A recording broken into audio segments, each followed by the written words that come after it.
Okay, Ian, let's talk about shallowing the shaft. It's one of the most clickbaity terms out there. 10,000 million searches on YouTube over and over again of people trying to figure out how to get this thing shallower. We see the professional do it. We see far too many amateur golfers get here, but you've got a drill for us today, which gives us a great feel and understanding of what actually shallowing the shaft entails. And it's not necessarily based on a manipulation or something that's really forced in trying to achieve that, correct? No, today we're going to look at how to do it nicely, let's just say with good sequencing in transition. So first thing you really want to have, and this is a big assumption, is the club to be in a good position on the way back. Right. I see a lot of players that in trying to get the club shallower on the way down, they go to get it shallower on the way back. Oh yeah. And it's almost, it's just adding another layer to everything. Yeah. So let's just assume, first of all, we've got the club in a nice position on the way back, and then we can just focus on our sequencing.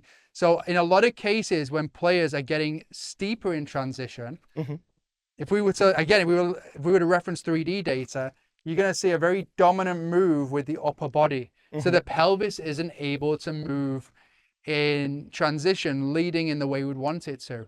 So whenever it's a case like that, you go back to the backswing and you look at like, okay, is there anything through backswing that's influencing the way the pelvis is moving in transition? But again, assuming that that's good, if we go to the top of backswing, what we're looking for on the way down is for, say, the pelvis to move first, then the rib cage, then the arms, then the hands, then the clubs. A nice little reference from the pelvis from the top that I give players a lot of times is that simply from the top, can we get the lead hip over the lead ankle? That's a nice little one I go to, and I'm doing that with the club shaft across my chest, simply because that allows me to have a sense of just keeping my upper body kind of calm while I do that. Exactly, great rehearsal there. Okay. Yeah. Perfect. And then just a nice way to kind of see the way that the shaft will respond is if you were to make a backswing with just your left hand, Kerrod, and then same thing. Yeah, that's it. Lead. That's it. Yeah, beautiful. perfect. So what I feel here is that the shaft, at the moment, I'm supporting the weight of the golf club through a hinging of the wrists, right? So I've got it into a great spot where it would be if I had two hands on. But removing the right hand out of this, which really at the end of the day, we see like this big pulling coupled motion here and the club gets stuck behind. You can see how steep that shaft gets as a reference. Yeah. If I just use my lead hand to get the golf club back, I feel like the weight of the club is quite supported here. If I am then looking at the sequence of what happens and I have that shift of pressure where my lead hip is going over my lead ankle, as we've seen, now the weight of the head of the club will naturally begin to shallow that. Absolutely. Coupled with the fact that I'm shifting and rotating my lower body into position. Now you can see all of a sudden it's fallen behind me. It would be very, very, very unnatural, forced and mechanical for me to get to the top here and then go, that's actually hurting me to do so. Maybe I need to hit the gym. All right, so once we've done that, right, and we get ourselves back into that position, what would you say to them?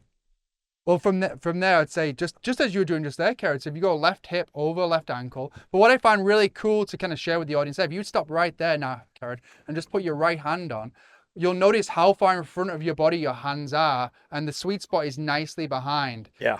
Okay. So, in lots of cases when players get steep, they're often trying to like force their hands down in there to get the space. Whereas you see when they shallow the club, the hand path is nicely out in front of the sweet spot as well. So I like the way that the club responds to just through good sequencing. I think it's just a really simple feel for players to go through when they, just on their own anywhere they want to practice it. You can pick up a club and just work on the sequencing, just the left hand, and they'll get that sense of the club kind of shallowing the way we're looking to get them to it. Yeah, and as we've talked about in all the videos we've shot today, then translating this into a simple drill that players can take home, right? I'm going to add another layer to this would be that after we've got ourselves from our front hand or our left hand only, we're going to pivot back and we're going to get the feeling of getting our, as you said, your left hip over your left ankle. We can see that that golf club is shallowed. Put that trail hand on, that feels great. Going back and through, I'm just going to grab your golf club off you for a second. And the weight of a golf club is quite easy for us to manipulate. But you put two together, now all of a sudden we can really feel the weight of the head, right? Yeah. So if we join these two together, good luck hitting a golf ball, but it'll give you a sensation. Then you get into that backswing position. You get the same sensation of that lead hip moving over the trail ankle. Well, the weight of this, right, is just falling beautifully behind me. We can see how the arms are now unloading, as we talked about in a previous video. Now I'm back into a spot where this elbow is more in front, creating space, which is going to help with that compression. Give that one back to you. Then I just do that once more, aware of trying to recreate that feel. That feels wonderful, right? I've been shifting my pressure. The club is now being transported underneath me without trying to manipulate that shallowness. Yeah. So how would you say that that drill there with layering the two clubs kind of fits in with the lead hand only? Well, I love that, because I just think then by increasing the mass, you're increasing awareness. So you're putting more, the player's going to have more awareness and put more attention on what the clubs are doing, simply because they're feeling it more. So I like the simplicity of it. And when you were doing it, you were moving well. And that's what matters to me when I'm working with a player. It could be anything, but if they do it and it looks like it's helping, it looks like they're moving well, then it's going to be good for them. Yeah, this is a fantastic feel drill. I haven't really seen this one before in regards to leaving it up there specifically and then focusing on that lead hip over the lead heel and how that golf club then responds, then doing it with two hands with a heavy object or a normal one. All right, let's hit this down there and see how it comes out.